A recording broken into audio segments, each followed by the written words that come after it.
आरएसपीआई info capsule पर ये है आरएसपीआई न्यूज अपडेट्स। आइए सुनते हैं देश विदेश की प्रमुख खबरें और सबसे पहले अंतर्राष्ट्रीय खबरें।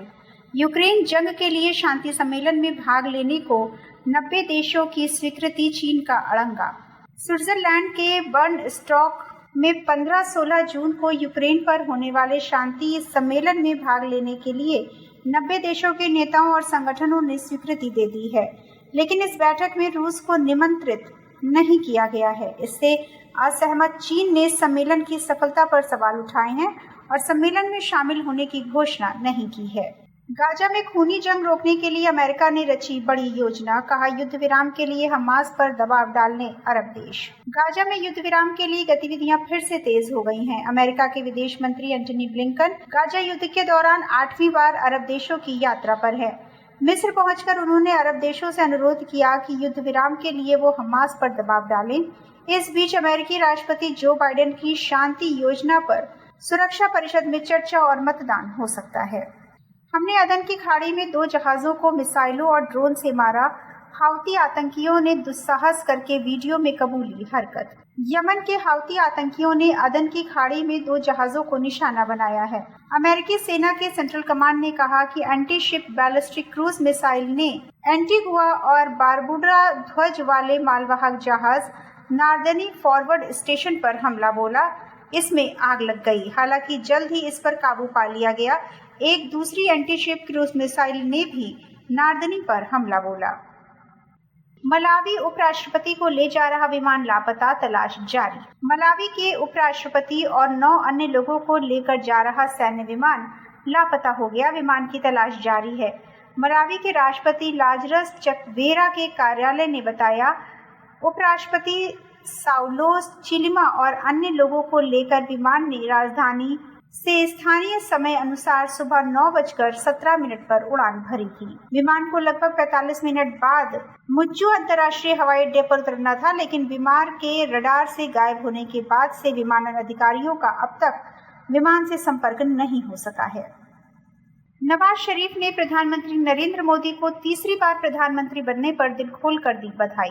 पाकिस्तान के पूर्व प्रधानमंत्री नवाज शरीफ ने प्रधानमंत्री नरेंद्र मोदी को लगातार तीसरी बार प्रधानमंत्री बनने पर बधाई दी है। उन्होंने कहा कि हाल के चुनावों में भाजपा की सफलता पीएम मोदी के नेतृत्व में लोगों के विश्वास को दर्शाती है।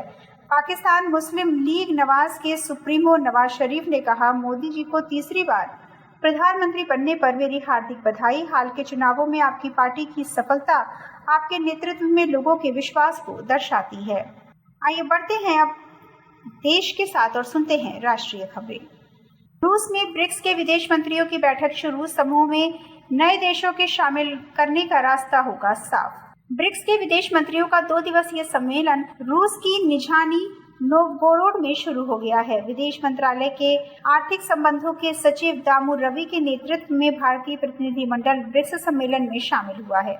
इसमें मिस्र, ईरान, यूएई, सऊदी अरब और इथियोपिया को समाहित करने के फॉर्मूले पर भी विचार होगा। चंद्रबाबू नायडू के शपथ ग्रहण समारोह में शामिल होंगे पीएम मोदी। प्रधानमंत्री नरेंद्र मोदी 12 जून को आंध्र प्रदेश में तेदेपा अध्यक्ष चंद्रबाबू नायडू के मुख्यमंत्री बनने के शपथ ग्रहण समारोह में शामिल होंगे। ये समारोह गन्नावरम एयरपोर्ट के पास स्थित केसरपल्ली आईटी पार्क में आयोजित होगा। बताया जाता है कि प्रधानमंत्री मोदी दिल्ली से सुबह 10:40 पर गन्नावरम एयरपोर्ट पहुंचेंगे और तब वो 11 बजे से 12:30 बजे तक चलने वाले शपथ ग्रहण समारोह में शामिल होंगे। मेरा कार्यालय मोदी का नहीं, जनता का पीएमओ बने। प्रधानमंत्री बनते ही मोदी ने अधिकारियों को दी नसीहत। प्रधानमंत्री नरेंद्र मोदी ने कहा कि उनके जीवन का हर एक पल देश की प्रगति के लिए समर्पित है। उन्होंने लक्ष्य हासिल करते हुए मूल्यों के संवर्धन पर जोर दिया और कहा कि उनका कार्यालय जनता का पीएमओ होना चाहिए, मोदी का पीएमओ नहीं। तीसरी बार पीएम का पद संभालने के बाद प्रधानमंत्री कार्यालय के अधिकारियों को संबोधित करते हुए मोदी ने लक्ष्य हासिल करने के लिए दृढ़ संकल्प और कड़ी मेहनत पर भी जोर दिया। भारतीय जनता ने लॉन्च किया विद्युत रक्षक जनरेटर। सेना ने एकीकृत जनरेटर निगरानी, संरक्षण और नियंत्रण प्रणाली विद्युत रक्षक को लॉन्च किया।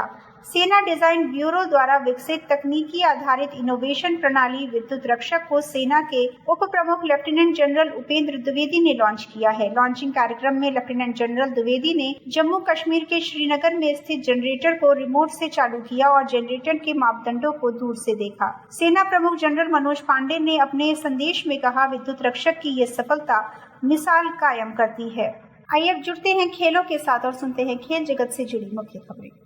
बांग्लादेश के गेंदबाजों के सामने कांपे साउथ अफ्रीकी बल्लेबाज। साउथ अफ्रीका की बल्लेबाजी T20 वर्ल्ड कप में चिंता का विषय रही है। श्रीलंका और नीदरलैंड के खिलाफ भी इस टीम की बल्लेबाजी कमजोर रही थी। बांग्लादेश के गेंदबाजों के सामने भी साउथ अफ्रीका कमजोर साबित हुई। ये टीम पहले बल्लेबाजी करते हुए बड़ा स्कोर नहीं बना पाई। बांग्लादेश ने इस मैच में टॉस जीता था और पहले गेंदबाजी करने का फैसला किया था। टीम के गेंदबाजों ने पिच से मिल रही मदद का पूरा लाभ उठाया और साउथ अफ्रीका को बड़े स्कोर करने से रोक दिया। साउथ अफ्रीका की टीम पूरे 20 ओवर खेलने के बाद 6 विकेट खोकर 113 रन ही बना सकी। ये थी अब तक की प्रमुख खबरें। अगली खबरों के साथ जल्द होगी मुलाकात। सुनते रहिए RSV इन्फो कैप्सूल और इंफोटेनमेंट के सफर में रहिए हमारे साथ।